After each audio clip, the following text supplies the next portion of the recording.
far as height and stature. Mm-hmm. And I thought about it one day. I used to hate the fact that I was only 5'10". I always wanted to be at least 6 foot or taller.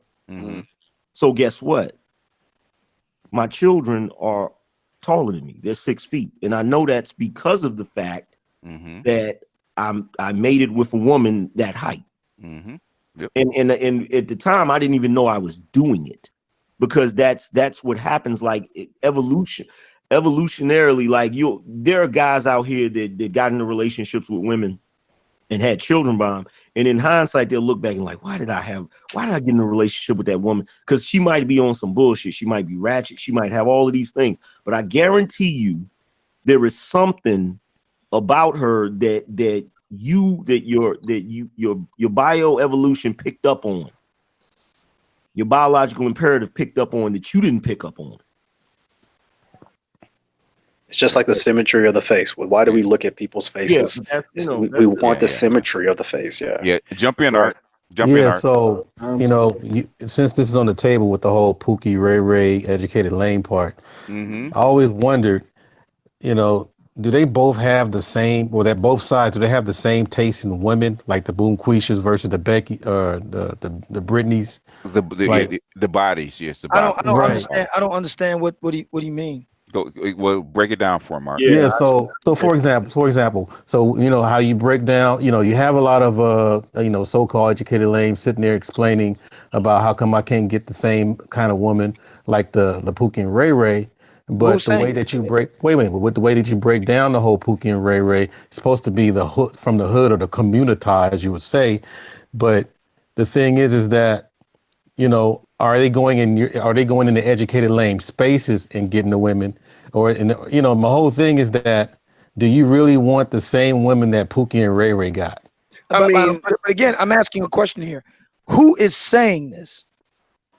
Well, people on your panel, my brother, there's always some kind of thing. Somebody on my panel, on my show said that they were interested. Most definitely, man. That's the anthem. Please point out to me what show, because I want to go back and see this. So who are you? So basically, why? In other words, why are you actually responding to women that you're not after? Say that again. I don't understand. In other words, you said you making Pookie and Ray Ray argument is a response to women, right? To women that are actually fucking and sucking Pookie and Ray Ray, right? Right. So why are you? And if you're not after the same kind of women that Pookie and Ray Ray are after, why are you actually responding? Exactly. Because black women refuse to make distinctions. What black women like to do is indict black men as a whole. And we've seen this play itself out right here on Black YouTube recently. There are black women who will indict the whole of black men for the actions of a relative few. Hold up, I have to push back on that, because women do make distinctions, indeed, black women especially. In fact, that entire Pookie and Ray Ray versus educated lame argument came from a woman who made distinctions, and she was one of the mothers of the feminist movement. You might know her, Michelle Wallace. She was an underling of Gloria Steinem at the time. Right. Oh, okay. Yeah. Black Macho and the Myth of the Superwoman. Right. Yeah. But that was in the 1970s. It doesn't matter. I'm talking about, wait a minute. I'm talking about today, right here on Black YouTube. We have black women who have no qualms collectivizing black men when it suits them. And that was my whole point in responding to black women like that since Michelle Wallace's time. So why those black women only focused on those black men who made their life so problematic, there will be nothing for me to discuss. Where the fuck do you think they got it from? You thought they thought that was an original idea that black women of today, as opposed to 1970, were making? I have no idea where they got it from. It was okay, of course. But I want to read this. This comes from a book, because reading is fundamental. I agree.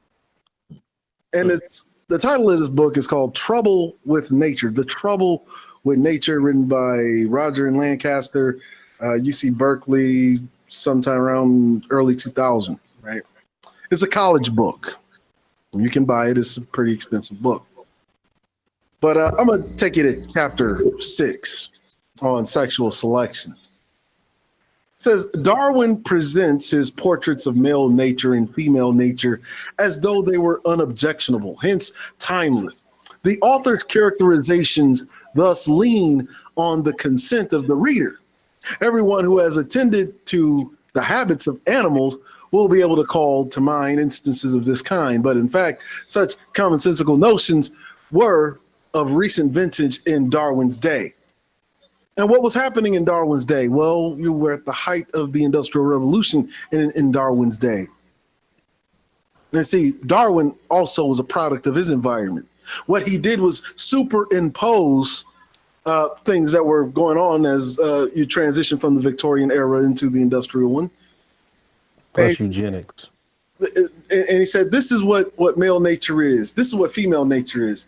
It goes on to say that such is Darwin that has come down to us as sociobiology and evolutionary quote unquote psychology. Such passages simultaneously project English social conventions as natural laws and rebound to naturalize those very conventions.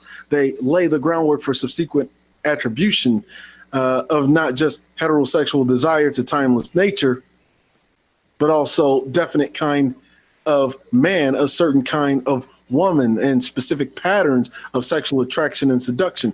The eager, wooing male, the coy, choosy female, and draw the opposites of the ritual chase. You see, this author here, who is actually a contemporary of Bloom, understands that nature is fixed. Nature is going to have the same desire no matter what period of time that you're in. Yep, or culture. As a matter of fact, when you look at how cultures arise up, women have never chose the right men. They have always had to be forced to choose the right men. Yep. Exactly. In fact, to piggyback on what Cerulean is saying, there's actually a book written by George Bernard Shaw called Man and Superman. And towards the end of that book, there's a passage that's it's referred to as the Revolutionist Handbook, and it talks about marriage. And it says that any marriage system which condemns a majority of the population to celibacy will be violently wrecked on the pretext that it outrages morality. Polygamy, when tried under modern democratic conditions, as by the Mormons, is wrecked by the revolt of the mass of inferior men who are condemned to celibacy by it. Or the maternal instinct leads a woman to prefer a 10th share of a first-rate man to the exclusive possession of a third-rate one. Yep. At BGS, what's the name of that city? I think it's War I, War II, when the women didn't want the men that were left over. Oh, you were talking about that was Paris. Yeah, Paris. They didn't even want the fucking men. Yeah, it's after World War I. Yeah, World War I. Yeah. The reason why I want to. Hey, where did you read that from, Valdez? That's from Man and Superman by George Bernard Shaw. And I'm gonna check that out. This is, look, here's the thing about this. The reason why I wanted to piggyback on what Cerulean was saying with that is to point out that this is not something new. No, this has been going on for a very long time, hundreds of thousands of years. You go back to the Jarawa tribe. That basically is forced monogamy. They do not pick their own. Women do not pick their own mate. No, because if they're allowed to pick their own mate, they're going to pick the wrong guy. They're going to pick the guy that suits their biology more than their social condition. And your society will die out. They're going to. All right, so let me ask you a question. It's a compromise structure and stability for who gets their pussy wet. Yeah. Right, and hold on a second. And to validate that, they had just released a study, I think 2-3 years ago, that said that 1/3 of children are not even the biological father, and the children don't even match in this country. Yeah. 1/3. I mean, the UK actually verified that about 4 years ago. 4 years ago, exactly. And interestingly enough, I would urge Cerulean to actually read Buster's book, because he addresses everything that Cerulean just said. But I'm but, actually going to read but, it. What's the name of it again? The Evolution of Desire: Strategies of Human Mating. How many pages is that? So we know how. You know, About 400. you know the book I'm reading from actually destroys Bus's book. I mean, because this book actually talks about desire. This is actually a college book. It's used in the modern social sciences today. But in that case, I would urge you to also check out Bus's book for students in college called Evolutionary Psychology: The New Science of the Mind. Okay, you said, wait a minute. You said the evolution of desire strategies of human mating. Yes. Mm-hmm. Okay, I'm gonna check that out. Here's my question: in light of what you guys are saying here, Mm-hmm. right? Angry Man and Cerulean in particular. So, and we're talking about a Black American context. So, all right. So, are we saying that Black American women over the course of the 20th century chose badly for husbands? Yeah. That's a loaded statement. Yeah. Basically, if you read Frazier's book, I'm just saying that basically you'll find out that a lot of Black women, a lot of Black men that were so-called alpha males, or alpha males, where had actually 2 or 3 families. You BGS. Well, okay. So see, that wasn't true in my case. I mean, my family. I didn't say in your case. Basically, but in your case, how do you know? How do you know your father doesn't have another family? How do you know?